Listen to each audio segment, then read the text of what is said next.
kalau misalkan saya berani nantang, misalkan saya tantang misalkan siapapun yang mau debat dengan saya tentang flat earth, bahwa membuktikan bahwa bumi itu datar, boleh, dan kalau menang saya kasih dia 10 miliar misalkan. Tapi dengan syarat bahwa dia adalah harus bergelar profesor misalkan. Cuma tahayul kok. Cerita hayalan di luar Nurul. Gen 98,7 FM masih di Takhayul, tak kenal maka takhayul. Yoi, cerita hayalan di luar Nurul nih ya. Oke. Mau ngobrol sama Pak Guru nih mengenai apakah betul banyak orang ngomongin tentang bumi itu datar. Datar. Karena ini di mana-mana nih ngomongin nih, flat earth nih di mana-mana nih. Benar. Bahkan ada satu, gue lupa filmnya Jim Carrey dulu ya. Ya, Jim Carrey itu ditonton apa? Oh iya. Oh iya, gua tahu. Ya ternyata dia reality show kan? Ya. Truman Show. Oh, Truman Show ya? Truman Truman Show. Show. Itu sampai dia ditakut-takutin kalau lu sampai ujung laut itu lu nyemplung. Iya kan? Iya, Dia pas bilang ternyata papan trauma gitu ya. ternyata studio. Oke. Jadi ditakut-takutin karena dia dibilang bumi itu datar. Iya. Sampai lu ke ujung. Bahkan dulu katanya Columbus itu katanya takut untuk berlayarnya katanya gitu. Once lu udah di laut ujung, Iya, betul. nyemplung, ya kan? Betul. Columbus dibilang gitu, katanya enggak, kata dia. Enggak akan. Dar. Betul nggak Pak Guru? Columbus ditakut-takutin itu betul. Iya kan? Sama saya mohon maaf ya, bukan ngata-ngatain tapi kalangan agamawan. Dan memang sampai sekarang flat earth bisa bertahan wacananya karena pahaman-pahaman agama. Jadi kalau misalkan dilihat dari sains, selesai, nggak akan ada perdebatan lagi, karena sudah mencapai konklusi, sudah ada konsensus, sudah ada apa-apa, kita tidak mungkin menganggap bahwa itu adalah sains, itu adalah pseudoscience, selesai di situ. Makanya kalau misalkan saya berani nantang, misalkan saya tantang misalkan siapapun yang mau debat dengan saya tentang flat earth, bahwa membuktikan bahwa bumi itu datar, boleh, dan kalau menang saya kasih dia 10 miliar misalkan. Tapi dengan syarat bahwa dia adalah harus bergelar profesor misalkan. Kan nggak akan ada karena mereka bukan dari kalangan akademisi. Jadi bukan dari kalangan akademisi, bukan ahli misalkan video, bukan ahli di bidangnya itu, bukan. Tetapi mereka bisa bertahan karena apa? Karena memang biasanya dikaitkan dengan unsur-unsur kepercayaan tertentu. Jadi ada tafsiran-tafsiran atas agama, atas apa, kemudian mereka bisa bertahannya itu di situ. Dan karena agama itu berasal dari masa kuno, maka tafsiran-tafsiran itu tergantung pada juga narasi-narasi kuno. Dan narasi-narasi kuno banyak yang menganggap bahwa bumi itu masih datar. Makanya kemudian tafsirnya kalau ikut tafsiran narasi kuno, ya akhirnya juga jadi bumi itu datar gitu. Jadi kalau misalkan kan mereka itu suka mengajukan kalau memang satelit itu ada, bagaimana cara keluar angkasanya, kan katanya di sana panas, atau pertanyaan-pertanyaan yang garing seperti itu.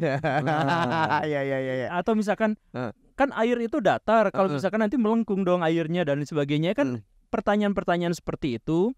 Jadi ada kesalahan besar berpikir dalam hal ini. Jadi kalau kita tidak tahu tentang sesuatu, maka harusnya kita bertanya. Tapi ini karena kita tidak tahu tentang sesuatu, maka kita menciptakan narasi baru. Dan kita tidak pernah keluar angkasa.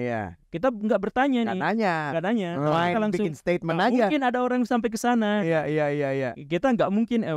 Kan nggak mungkin juga kita nempel di bumi, karena kan nggak ada gravitasi. Kita nggak ngerti gravitasi. Kita bukannya bertanya, tapi kita malah ngambil statement.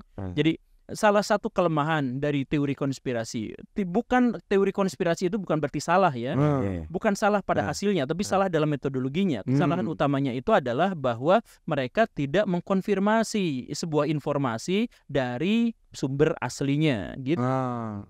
Sumber aslinya tuh kalau soal bumi datar tuh berarti dari ilmuwan. Masa dari tukang martabak? Martabak kan datar.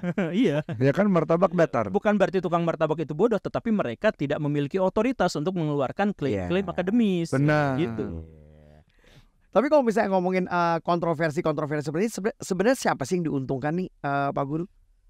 Ya itulah, di Amerika Serikat pernah ada sebuah penelitian bahwa orang-orang yang percaya dan peduli dan suka pada teori konspirasi, satu, saya mohon maaf ya, kebanyakan itu adalah orang-orang yang gagal, orang-orang yang kalah.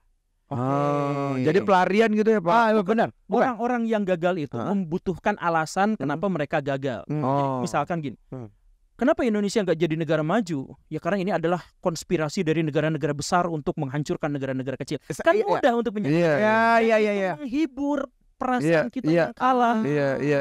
Nyala-nyalain aja, Pak. Ya, kamu kenapa kalah main bola kemarin? Itu wasitnya tuh berpihak. Iya. Kan itu lebih meringankan Iya. hati kita X dari ini. faktor ya.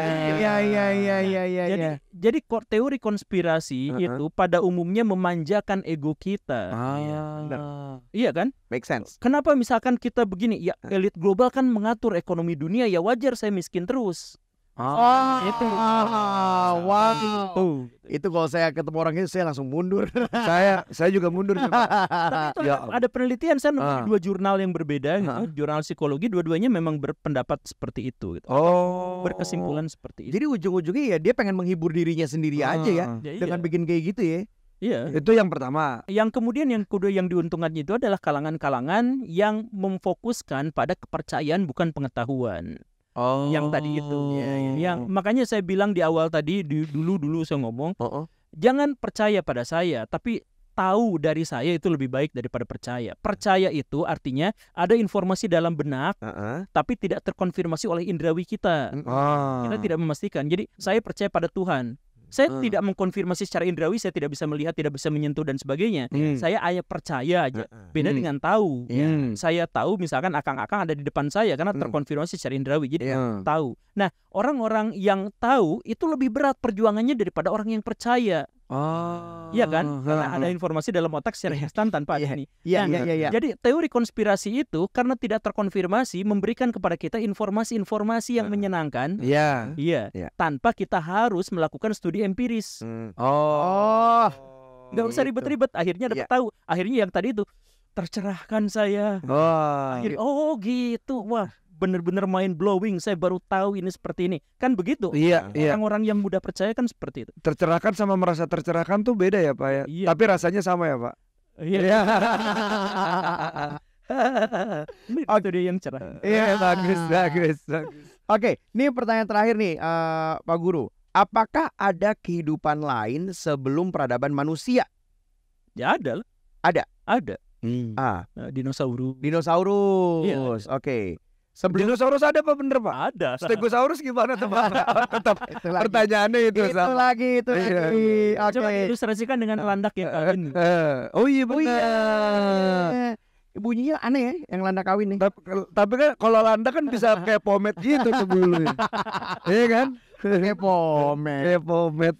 Oke, Pak Guru, untuk sosial media main di mana aja nih? YouTube kah? YouTube aja. YouTube, TikTok. TikTok main? Oke. Sama IG juga, tapi IG hanya untuk pemberitaan-pemberitaan di acara apa gitu Oke. ya.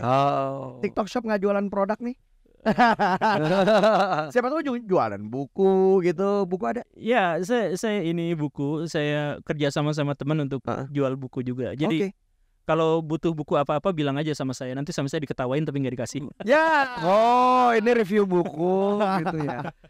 Pak Guru, terima kasih Pak Guru. Thank you, terima kasih udah mampir ke sini ya. Iya, Jangan lupa sama-sama. di-subscribe YouTube channelnya. Betul, Guru Gembul. Oke, terima kasih Pak Guru. Siap. Cuma tahayul kok. Cerita hayalan di luar nurul.